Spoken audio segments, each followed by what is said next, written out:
Hello everyone and welcome back to my YouTube channel Code with Riya. So in today's lecture we would be studying about functions in C. Whenever you study any programming language तो उस programming language में कुछ set of topics होते हैं जो कि काफ़ी ज़्यादा importance play करते हैं. So start करते हैं हम function से. Function basically होता क्या है? It is a block of code that performs specific task. ये एक ब्लॉक ऑफ कोड होता है जो एक स्पेसिफिक टास्क जो भी हम अपने प्रोग्राम में कंडीशंस लिखते हैं उस कंडीशन के बेस पे अगर मैं कोई काम करवाना चाहती हूँ तो वो मैं फंक्शंस के थ्रू करवा सकती हूँ. इसको हम एक एग्जांपल से बिल्कुल समझेंगे, डोंट वरी. सबसे पहले हम बात करते हैं कि फंक्शन करता क्या है. फंक्शन बेसिकली 3 चीज़ें करता है. सबसे पहले तो ये एक आर्ग्यूमेंट लेता है, it takes the argument. First step इसका ये होता है. इसके बाद ये उस आर्ग्यूमेंट के बेसिस पे टास्क परफॉर्म करता है, परफॉर्म्स टास्क. और थर्ड थिंग क्या है, ये हमको देता है result. It returns the result. ठीक है. अब एक बहुत ही इंपॉर्टेंट पॉइंट जो कि आपको पता होना चाहिए, दैट इज कि हम फंक्शंस को यूज़ क्यों करते हैं. आज तक हमने जितने भी प्रोग्राम्स करे उसमें हमने एक ही फंक्शन को यूज़ करा है. एंड वो फंक्शन भी हम इसलिए यूज़ करते हैं क्योंकि उसको यूज़ करना बहुत ज़्यादा इंपॉर्टेंट होता है. क्यों इंपॉर्टेंट होता है, वीडियो को पूरा एंड तक देखना, सब समझ में आएगा. ओके, सो फंक्शन की नीड क्या है, why do we need function. जब भी हमें किसी चीज़ की नीड होती है तभी हम उसको यूज़ करते हैं. सबसे पहली नीड तो आपकी ये है that it can be used multiple times. आप इसको काफ़ी बार यूज़ कर सकते हो.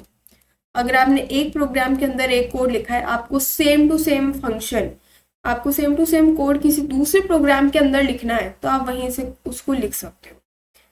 और आप क्या कर सकते हो, इट इंक्रीजेस कोड रीयूजेबिलिटी.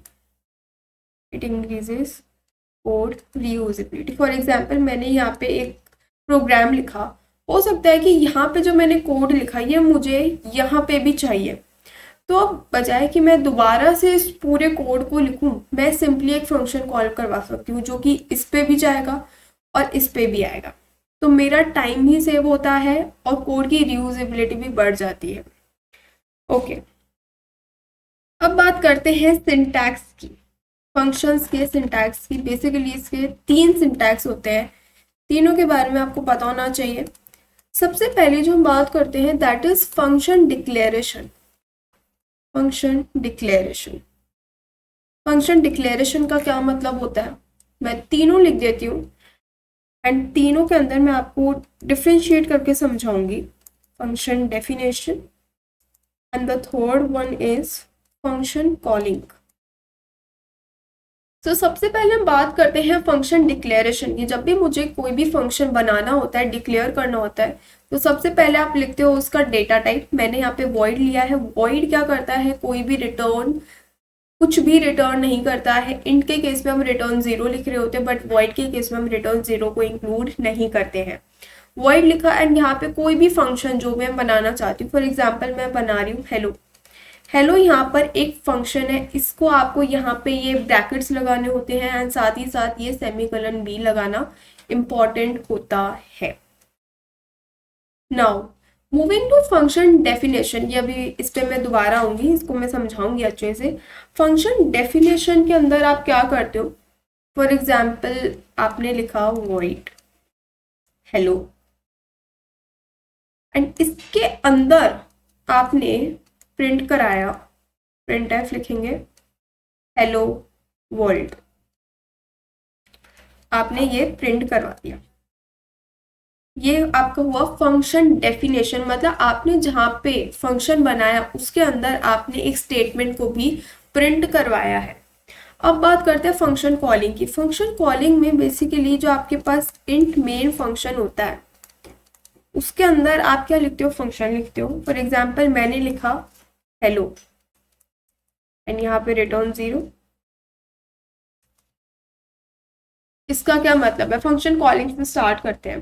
मेरा जब भी प्रोग्राम स्टार्ट होता है वो हमेशा इंट मेन से स्टार्ट होगा, चाहे प्रोग्राम में कितने ही फंक्शंस क्यों ना हो। सबसे पहले कंपाइलर इंट मेन फंक्शन को ढूंढता है, वहीं से आपका एग्जीक्यूशन होना स्टार्ट होता है। यहाँ पर आया, इसने पढ़ा है हेलो, मतलब ये हेलो एक फंक्शन है जो कि प्रोग्राम के अंदर प्रेजेंट है। ये यहाँ से डायरेक्टली उस फंक्शन पे रीडायरेक्ट हो जाएगा। फंक्शन कहाँ पर है? फंक्शन है आपका यहाँ पर, तो ये यहाँ पर चला जाएगा। यहाँ पर आते ही ये इसके अंदर जाएगा और यहाँ पर लिखा हुआ है प्रिंट एफ हेलो वर्ल्ड, तो आपका हेलो वर्ल्ड प्रिंट हो जाएगा।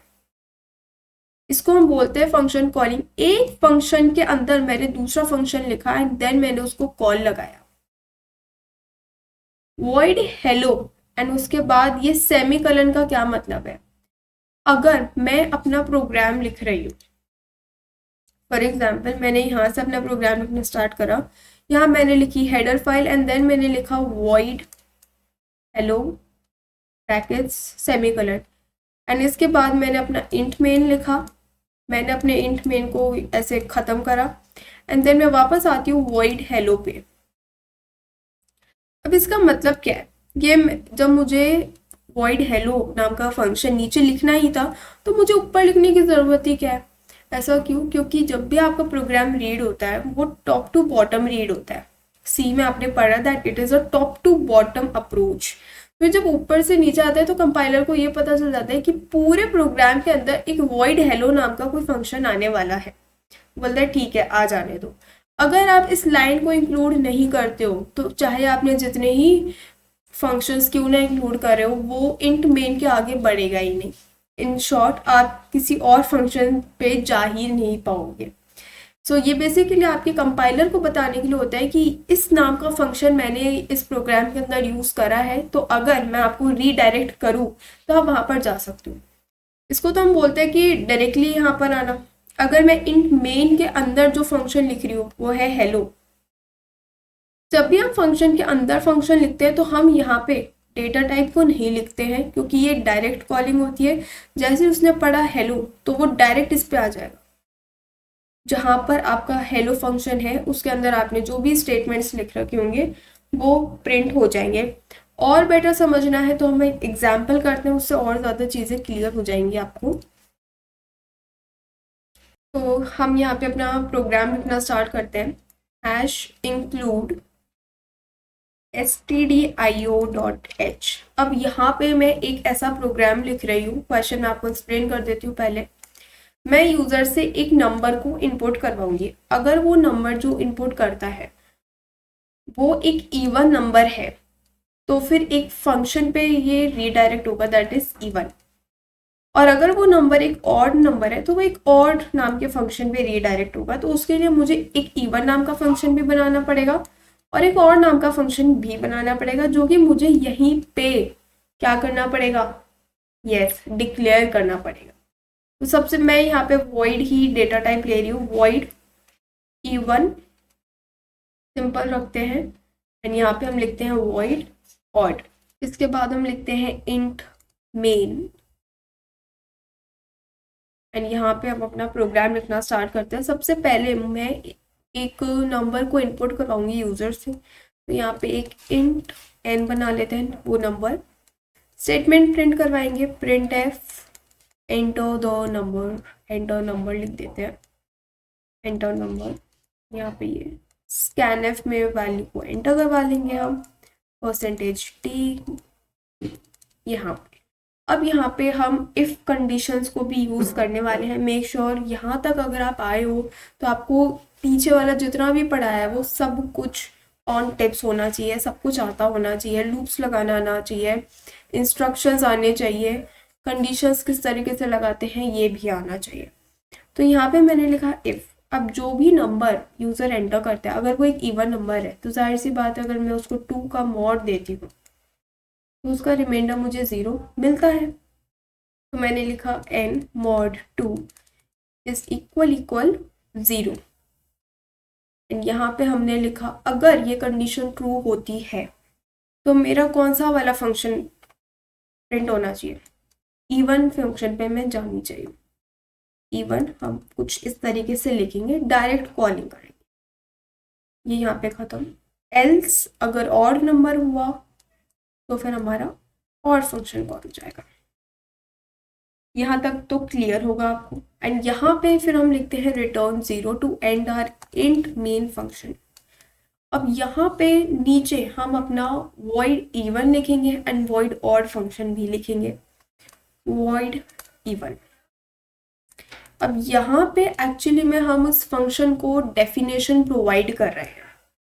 डिक्लेयर हमने यहाँ पे करा, यहाँ से हमने इसको कॉल लगाया, यहाँ पे हम इसको डिफाइन कर रहे हैं कि अगर ये फंक्शन कॉल होता है तो क्या प्रिंट होना चाहिए। यहाँ पे मैंने एक बहुत ही नॉर्मल सा स्टेटमेंट लिखते हैं, इवन नंबर। कुछ भी स्टेटमेंट आप अपनी मर्जी से प्रिंट करवा सकते हो। एंड ये ब्रैकेट बंद। यहाँ नीचे भी एक मैं फंक्शन बना रही हूँ दैट इज ऑड। एंड यहाँ पे हम लिखते हैं printf ऑड नंबर। एंड ये यहाँ पे आपका ब्रैकेट क्लोज हो जाएगा। अब इसका आउटपुट किस तरीके से आएगा ये समझते हैं सबसे पहले। तो यहाँ पे मैं इसका आउटपुट लिखती हूँ एंड यहाँ पे हम इसका लिखते हैं ड्राई रन। ड्राई रन में बताने जैसा वैसे तो कुछ है नहीं, कोई बात नहीं। सबसे पहले प्रिंट होगा enter the number, enter number. For example I entered 4। यहाँ पे आपकी कंडीशन चेक होगी कि अगर मैं 4 को 2 से डिवाइड करती हूँ तो क्या मेरा रिमाइंडर 0 आ रहा है, 0 आ रहा है, बिल्कुल आ रहा है, तो मैं यहाँ पे आऊँगी। इवन फंक्शन मेरा कॉल होगा और जैसे इवन फंक्शन कॉल होगा कंपाइलर पूरे प्रोग्राम में देखेगा कि भाई इवन फंक्शन किधर लिखा है। इवन फंक्शन यहाँ पे लिखा है तो इसके अंदर जो भी है वो एग्जीक्यूट हो जाएगा, दैट इज इवन नंबर। मैं आपको एक बार कंपाइलर पे भी करके दिखा देती हूँ ताकि आपको कोई कंफ्यूजन नहीं रहे। Okay, so I have already return the program. सबसे पहले हमने लिखी है header file that is #include stdio.h। If you are using Turbo C compiler आपको यहाँ पे conio.h नाम की हेडर फाइल को भी इंक्लूड करना मस्ट है। देन हमने बनाया है void even नाम का एक फंक्शन, हमने यहाँ पे क्या करा है डिक्लेयर करा है। void odd भी हमने यहाँ पे डिक्लेयर किया है। देन हमने बनाया int main बनाया हमने। एंड देन इसके अंदर जो जो मैंने यहाँ पे लिख रखा था सेम टू सेम मैंने प्रोग्राम लिखा है। सबसे पहले हमने लिखा int n, फिर हमने एक नंबर को एंटर करवाया, उसको हमने रीड करा ये इसके अंदर। कंडीशन चेक करवाई that if the number entered by the user that is n, अगर मैं उसमें 2 का मॉड देती हूँ तो क्या मेरे पास रिमाइंडर 0 आता है। अगर रिमाइंडर 0 आता है तो फिर इवन फंक्शन को कॉल आएगा, दैट इज यहाँ पे आपका इवन फंक्शन। और अगर ऐसा नहीं होता है तो फिर आपका ऑड फंक्शन कॉल हो जाएगा जो कि आपका यहाँ पर है। एक बार इसको रन करवा के देख लेते हैं। एक बार इवन नंबर एंटर करेंगे एंड एक बार हम ऑड नंबर को एंटर करेंगे। सबसे पहले मैंने एंटर करा 5 which is an odd number and मेरे पास यहाँ पे आता है ऑड नंबर। मैंने यहाँ 5 एंटर करा, यहाँ पे मुझे मिलता है ऑड नंबर। एक बार हम इवन नंबर को भी एंटर करवा लेते हैं। हमने प्रोग्राम के अंदर 4 को एंटर करवाते हैं तो यहाँ भी मैं 4 को ही एंटर करवा देती हूँ। 4 को मैंने यहाँ एंटर करवाया, यहाँ पे मुझे मिल रहा है even number. So the program is working in the correct way. Now अब हम बात कर लेते हैं प्रॉपर्टीज की। फंक्शंस की कुछ प्रॉपर्टीज होती है जो कि आपको पता होनी चाहिए। Properties, okay. So the first property है that is that the execution always starts from the main function। मैंने आपको ये ऑलरेडी बताया है। अगर आपने अपने फंक्शन के अंदर मेन फंक्शन को इंक्लूड नहीं करा है, चाहे आपने जितने भी फंक्शंस लिखे हो उनमें से कोई भी एग्जीक्यूट नहीं होगा क्योंकि मेन फंक्शन का होना ज़रूरी है। अगर आपके प्रोग्राम में आप कोई भी फंक्शन इंक्लूड नहीं करना चाहते बट देन ऑल्सो हमेशा प्रोग्राम में एक फंक्शन रहता है and that is main. Viva का क्वेश्चन है, नोट कर लो। Execution always starts from main। it is very very very important। Circle mark कर लो इस पे अच्छे से। सेकेंड पॉइंट क्या आता है that a function gets called either directly और इनडायरेक्टली फ्रॉम मेन फंक्शन। या तो मैं किसी फंक्शन को कॉल कर सकती हूँ थ्रू डायरेक्ट वे, डायरेक्टली कर सकती हूँ, या फिर मैं कर सकती हूँ indirectly from main. Third point आपके पास आता है that there are multiple functions in a program. ये भी मैं आपको ऑलरेडी बता चुकी हूँ कि एक प्रोग्राम में आप कितने भी फंक्शंस को इंक्लूड कर सकते हो, बट मेक श्योर कि आप उन्हें सबसे पहले डिक्लेयर कर रहे हो, या फिर आप डिक्लेयर डिफाइन एक साथ भी कर सकते हो। बट यहाँ पे आपको फिर ऊपर ही यहीं पे अगर आप यहाँ पर डेफिनेशन भी प्रोवाइड करना चाहते हो तो फिर वो आपको यहीं पे करना पड़ेगा। और अगर आपको इंट मेन के नीचे डेफिनेशन प्रोवाइड करनी है, यहाँ पे आपको एटलीस्ट डिक्लेयर तो करना ही पड़ेगा। और क्या है, there are multiple functions present in a program. Okay, so next video के अंदर हम पढ़ने वाले हैं what are the types of functions and कुछ और इम्पोर्टेंट एग्जाम्पल्स को सॉल्व करेंगे, आर्ग्यूमेंट्स के बारे में जानेंगे, आर्ग्यूमेंट्स क्या बिना लिखे हम फंक्शन को एग्जीक्यूट करवा सकते हैं, और हम रिकर्जन के बारे में भी जानेंगे। So yeah, that's all for today. Subscribe my channel if you are new to my channel, and don't forget to hit the bell icon. I'll meet you in the next video, and thanks for watching this video.